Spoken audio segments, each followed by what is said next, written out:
بسم اللہ الرحمن الرحیم۔ السلام علیکم۔ جنت ایک ایسا نام ہے جس کو سنتے ہی ہر انسان کے ذہن میں بہت سے سوالات پیدا ہوتے ہیں۔ جنت کہاں ہے؟ کیسی ہوگی؟ جنت میں کیا کیا ہوگا؟ حور کیسی ہوں گی؟ اس سے تعلق کیسے قائم ہوگا؟ کیا نفسانی خواہشات ہوں گی؟ بچے کیسے پیدا ہوں گے؟ ہم بستر سے لذت کیسی ہوگی؟ مردوں کو حوریں تو عورتوں کو ہم بستر کے لیے کون ملے گا؟ حضرت ابو ہریرہ رضی اللہ تعالیٰ عنہ سے مروی ہے کہ ہم نے رسول اکرم صلی اللہ علیہ وآلہ وسلم سے عرض کیا، اے اللہ کے رسول صلی اللہ علیہ وآلہ وسلم، ہم کو جنت کے بارے میں بتائیے۔ حضرت محمد صلی اللہ علیہ وآلہ وسلم نے ارشاد فرمایا، جنت کی زمین سفید اور مٹی زعفران سے بنائی گئی ہے۔ اس میں سونے اور چاندی کی اینٹیں جن کو مشک کے گاڑے اور موتیوں کی کنکریوں سے لگایا گیا ہے۔ حدیث پاک میں حضرت محمد صلی اللہ علیہ وآلہ وسلم کا فرمان ہے کہ جنت میں سب سے کم تر جنتی کو 80,000 نوکر اور 72 حوریں سے نوازا جائے گا۔ آپ صلی اللہ علیہ وآلہ وسلم نے فرمایا کہ جنت کی حور اتنی خوبصورت ہے کہ اگر وہ حور آسمان سے زمین کی طرف نظر مارے تو ساری زمین نور سے بھر جائے اور ہر طرف خوشبو پھیل جائے گی۔ نبی اکرم صلی اللہ علیہ وآلہ وسلم نے فرمایا کہ حور کے سر کا دوپٹہ دنیا و معافیہ سے بہتر ہے۔ رسول اللہ صلی اللہ علیہ وآلہ وسلم نے فرمایا کہ جنت کی حوروں کی پنڈیاں ایسی ہوں گی جس کا گوشت اندر تک نظر آئے گا۔ حضرت انس سے مروی ہے کہ رسول اللہ صلی اللہ علیہ وآلہ وسلم نے فرمایا کہ جبرائیل نے مجھے بتایا، جب جنتی آدمی حور کے پاس جائے گا، حور اس کا استقبال کرے گی۔ تم جس انگلی سے چاہو حور کو پکڑ سکو گے۔ اگر حور کا ایک بال زمین میں ظاہر ہو جائے تو مشرق مغرب میں نور ہی نور پھیل جائے گا۔ جنتی آدمی جنت میں اپنے بستر پر بیٹھا ہوگا تو اس کے سر پر ایک نور ظاہر ہوگا۔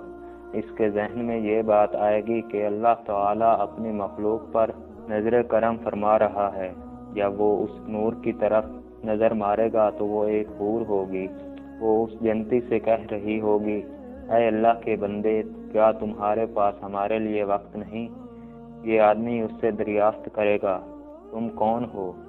وہ جواب دے گی کہ میں ان حوروں میں سے ہوں جس کا اللہ نے تم سے وعدہ فرمایا تھا۔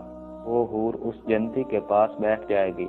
ابھی وہ جنتی اس حور سے گفتگو کر رہا ہوگا کہ ایک اور حور اس بندے کے پاس آ کر کہے گی، اے اللہ کے ولی، کیا تمہارے پاس ہمارے لیے وقت نہیں؟ اس طرح وہ جنتی ایک حور سے دوسری حور سے باتیں کرتا رہے گا۔ حضرت سیدنا عباس رضی اللہ تعالیٰ عنہ سے مروی ہے کہ اگر جنتی حور اپنے ہاتھ کا کچھ حصہ زمین اور آسمان کے درمیان ظاہر کر دے تو زمین والے اس کے حسن سے آپس میں ہی فتنے میں پڑ جائیں گے۔ اگر وہ اپنا دوپٹہ زمین پر ظاہر کر دے تو زمین اس کے آگے جھک جائے۔ اگر وہ اپنا چہرہ ظاہر کر دے تو زمین اور آسمان کی ہر چیز ظاہر ہو جائے۔ اس کے بعد فرمایا کہ اگر جنت کی کوئی خاتون اپنا تھوک سمندر میں ڈال دے تو سارے سمندر شہد سے بھی زیادہ میٹھے ہو جائیں۔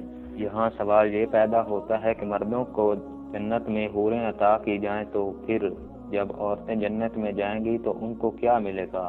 عورتوں کے لیے یہ ہے کہ جب وہ جنت میں جائے گی تو وہ اپنے نیک شوہر کے ساتھ رہے گی۔ وہ عورت اپنے شوہر کو ملنے والی جنت کی سب حوروں کی سردار ہوگی۔ اللہ تعالیٰ اس عورت کو تمام حوروں سے خوبصورت بنا دے گا۔ یہ دونوں میاں بیوی ایک دوسرے کے ساتھ بہت زیادہ پیار کریں گے۔ یہ دونوں میاں بیوی جنت میں رہیں گے۔ جب عورت کنواری فوت ہو جائے گی، اس کو جنت میں اختیار دیا جائے گا کہ وہ جنت میں جس مرد کے ساتھ چاہے گی اس کا نکاح اس مرد کے ساتھ کر دیا جائے گا۔ ایک عورت نے حضرت محمد صلی اللہ علیہ وآلہ وسلم سے دریافت کیا، جب کسی عورت کا شوہر فوت ہو جاتا ہے، ہم اس کے بعد دوسرے سے نکاح کر لیتی ہیں، ان میں سے جنت میں اس عورت کا شوہر کون ہوگا؟ حضرت محمد صلی اللہ علیہ وآلہ وسلم نے فرمایا، عورت جس مرد کے ساتھ چاہے گی جنت میں رہ سکے گی، یعنی ان دونوں میں سے جس کے ساتھ چاہے گی وہ رہ سکتی ہے۔ ام سلمہ رضی اللہ تعالیٰ عنہ حضرت محمد صلی اللہ علیہ وآلہ وسلم سے عرض کرنے لگی، یا رسول اللہ صلی اللہ علیہ وآلہ وسلم، مجھے یہ بتائیں کہ جنت کی حور بہتر ہے کہ دنیا کی نیک عورت بہتر ہے؟ آپ صلی اللہ علیہ وآلہ وسلم نے فرمایا کہ دنیا والی عورت کو جنت والی عورت پر فضیلت حاصل ہوگی جو باہر والے کپڑے کو اندر والے کپڑے پر حاصل ہوتی ہے۔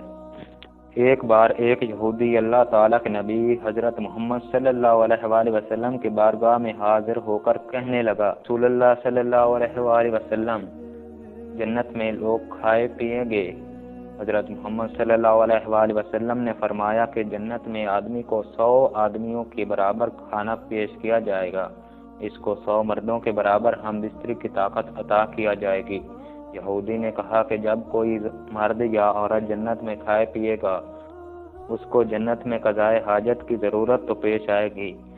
اس پر نبی اکرم صلی اللہ علیہ وآلہ وسلم نے فرمایا کہ جنتیوں کی حاجت اس کے پسینہ کے راستے خارج ہو جائے گی، ان کے پسینے سے مشک کی طرح خوشبو آئے گی۔ جنت میں انسان جو کچھ چاہے گا اس کو وہ عطا کیا جائے گا۔ ایک روایت میں ہے کہ مرد اپنا ہاتھ اس حور کی کمر پر رکھے گا تو سامنی طرف سے سینہ کی طرف کپڑے اور گوشت کے اندر سے اپنا ہاتھ دیکھ لے گا۔ مزے کی بات یہ ہے کہ مرد جب بھی حور سے صحبت کرنے جائے گا تو اسے ہر بار کنواری ہی پائے گا، لیکن اس ہم بستری سے کسی کو کوئی تکلیف نہ ہوگی اور نہ کوئی رطوبت اور خون کا اخراج ہوگا۔ اپنی حور کے جسم کو ویسا ہی پائے گا جیسا وہ چاہے گا۔ امام احمد نے حدیث نمبر 15773 میں حضرت ابو زین عقیلی رضی اللہ تعالیٰ عنہ سے روایت کی ہے، حضور صلی اللہ علیہ وآلہ وسلم نے فرمایا، نیک مرد اور نیک عورتیں جنت میں ایسے ہی لذت پائیں گے جیسے تم دنیا میں لذت پاتے ہو، اور وہ تم سے لذت حاصل کرتی ہیں۔ اگر کوئی مومن جنت میں یہ خواہش کرے گا کہ اس کی اولاد پیدا ہو تو اللہ پاک اس کی یہ خواہش بھی پوری فرما دے گا، کیونکہ جنت میں جنتی کو کوئی بھی ایسی خواہش نہ ہوگی جسے پورا نہ کیا جائے۔